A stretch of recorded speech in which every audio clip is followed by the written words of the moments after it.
this is Amy with the Hag Reads. Hold on one second, please. I am here today with, I'm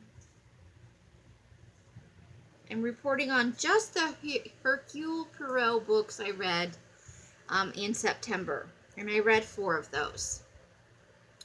I read Murder in Mesopotamia, which is number 14, and that took place obviously in Mesopotamia, archaeological dig mystery.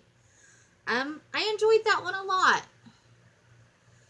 It was kind of about a hysterical woman who is married to an archaeologist, and they're doing a dig, and she thinks somebody is out to get her, and then she winds up murdered, and so it's told from the perspective of a nurse that the husband brings in to try and kind of take the pressure off him, and to give somebody to kind of watch over his wife with all of her kind of histrionics. Nobody really believes her, and then she winds up dead, and so there's the investigation. And of course, Hercule Poirot just happens to be in the area, and he comes to their assistance. I also read Cards on the Table, which is number 15, and that is a mystery at a kind of a dinner party, but it's after the dinner party while they're playing bridge. The host of the dinner party is kind of a flamboyant character who kind of presents himself as a Mephistopheles type of character. You know, he's kind of a cad, and he likes to needle at people that he knows their deepest, darkest secrets, and he has proposed to Poirot. And I know that's not how you say it. I'm not even going to attempt the French pronunciation of Poirot. No, not going to happen. So he has proposed to Poirot that he can invite people to a dinner who have murdered somebody and gotten away with it. Because he can, basically. And so they have this dinner party, and afterwards there are people playing bridge in one room, and then a second group who are the criminals, and then a second group who are the law-abiding kind of people. It's Poirot and a police inspector and a couple other people. They're in a different room, and then the host is seated in the same room with the criminals by the fire. And of course, at the conclusion of the bridge, they believe that the host of the party has dozed off in front of the fire in his chair, and when they go to wake him up, he's dead. And the investigation takes place over, I would guess it was at least a month, maybe longer.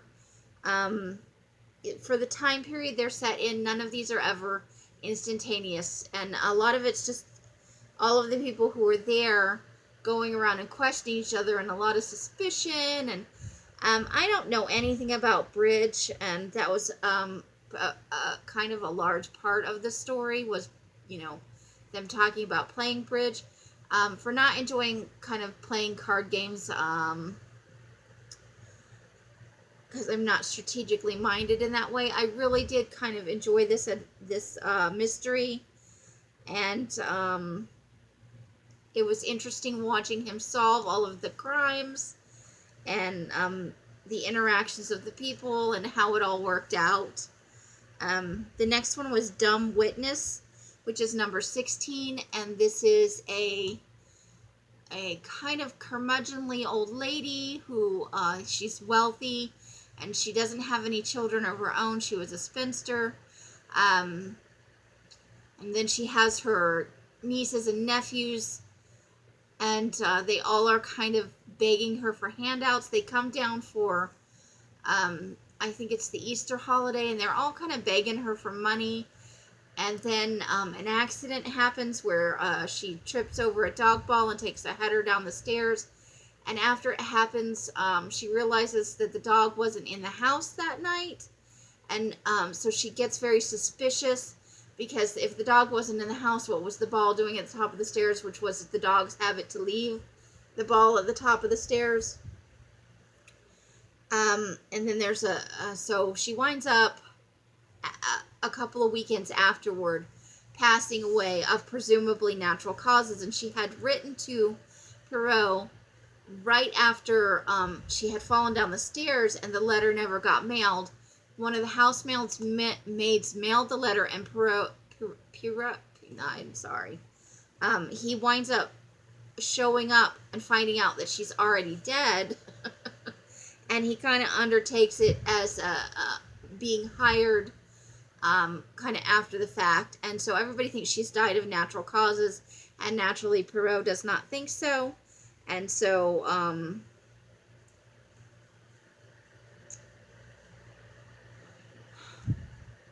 mystery mayhem ensues.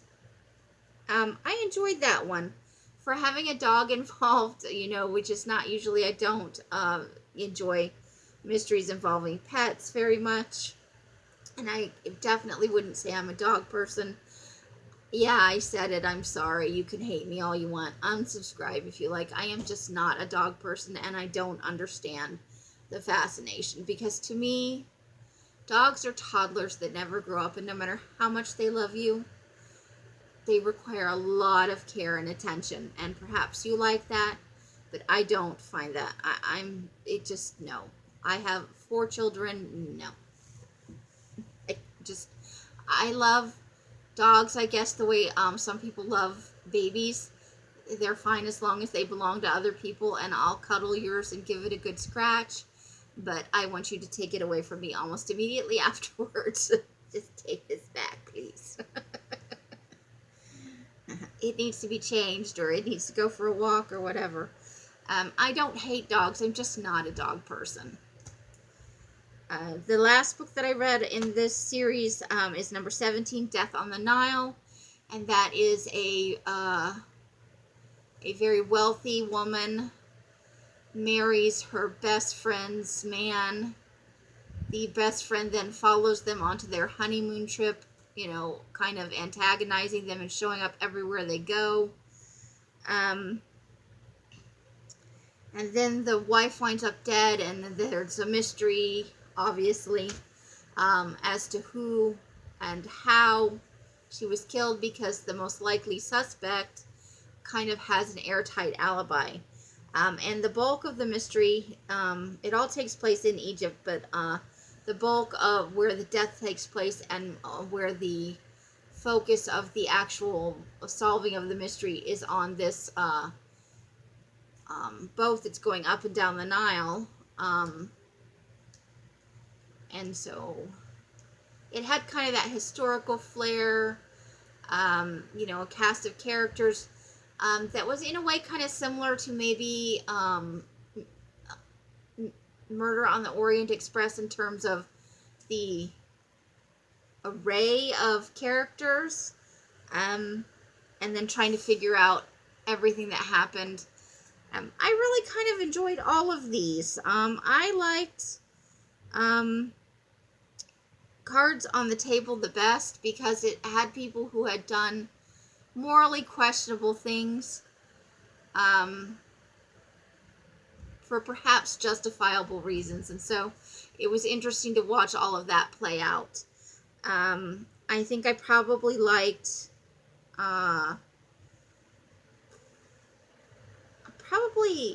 Murder in Mesopotamia the least, because I don't like novels about hysterical women, and get your shit together and stop screaming about everything, and stop trying to hide stuff. It never works. The truth always comes out. So those are what I completed in terms of my Agatha Christie reading. I am up to number 17 in that series, and I think there are 42 books in that series. So you still have quite a bit to go. I've read maybe a third of them now. And I will continue to read between 2 and 4 every month until I complete this. And so I've already read the Miss Marple mysteries. Still on the fence about the Tommy Tuppence and his wife ones. I just don't know if I'm going to be able to get into that. But after I finish the Hercule Poirot ones, I will move on to just her standalone novels and read through those. And there are quite a few of those. So conceivably, I will probably be reading this throughout 2018 and possibly into the start of 2019 to finish all 42 books at the rate I'm currently reading them. 4 is kind of the maximum comfort level for me in a month because it's about 1 a week, and I don't get burnt out on them, because if you read too much of anything, no matter how good it is or how much you enjoy it, eventually you become sick of that type of thing because that's all you're doing. So I kind of try and keep it 2 to 4 a month on the Agatha Christie, 2 to 4 a month on the Hardy Boys and the Nancy Drew, just so I don't get burnt out on it and get kind of sick. Because if I read too many Nancy Drews in a row, I'm like, really, Nancy? Really? And I'm like, just shoot them already. Shoot the Hardy Boys.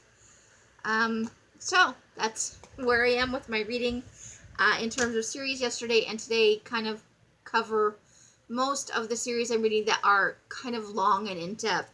For the Hardy Boys and Nancy Drew, there are, between the original and then they kind of had a further license on them a number of years later. So the core series, not the spin-offs, like the ones that are where Nancy's younger or where they modernize the stories, but the core series, including the original and the later adaptations, for both of those are just shy of 200 books. So I'll be reading those probably until 2020 at the rate I'm currently reading them. But I will get through them all eventually. And so, and then there's 42 of the Hercule Poirot, and she's got maybe 20 or so other books that I haven't read that are standalone novels. So I've got a ways to go with those. That is all I have for today. If you have watched to the end, thank you for watching me muddle through these.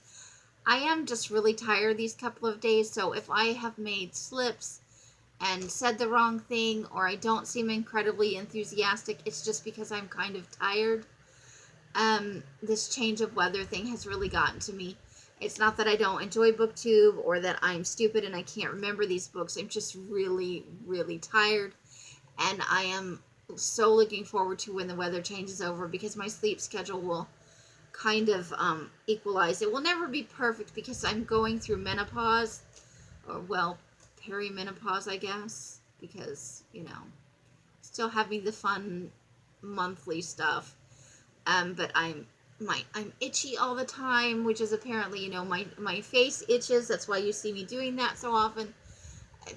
So itchy skin is one of the things. Obviously some mood swings, but trouble with sleeping is one of the other things that fun things that menopause brings with it. And I feel so restless, so I'll lay down. I'll be completely exhausted. I can't even keep my eyes open, and I'll lay down and I can't go to sleep. And then when I do sleep, it's very broken up. And I have had a lifelong problem with insomnia, but not to the point where I am so exhausted I can't function, yet I can't sleep. And I don't want to take sleep aids for that because that's a bad habit. But sometimes I have to, just to get a solid 8. And I think I may be reaching that point this week, because I realized that as I'm trying to make these videos the last couple of days, that I'm struggling with remembering the plots of these books and explaining them succinctly.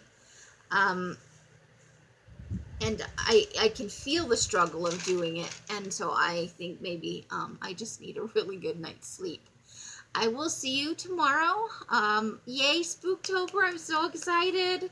I can't wait to tell you what I've been reading. Well, you know what I've been reading, but how I liked it and the movies I'm enjoying. I'm just having a lot of fun with this.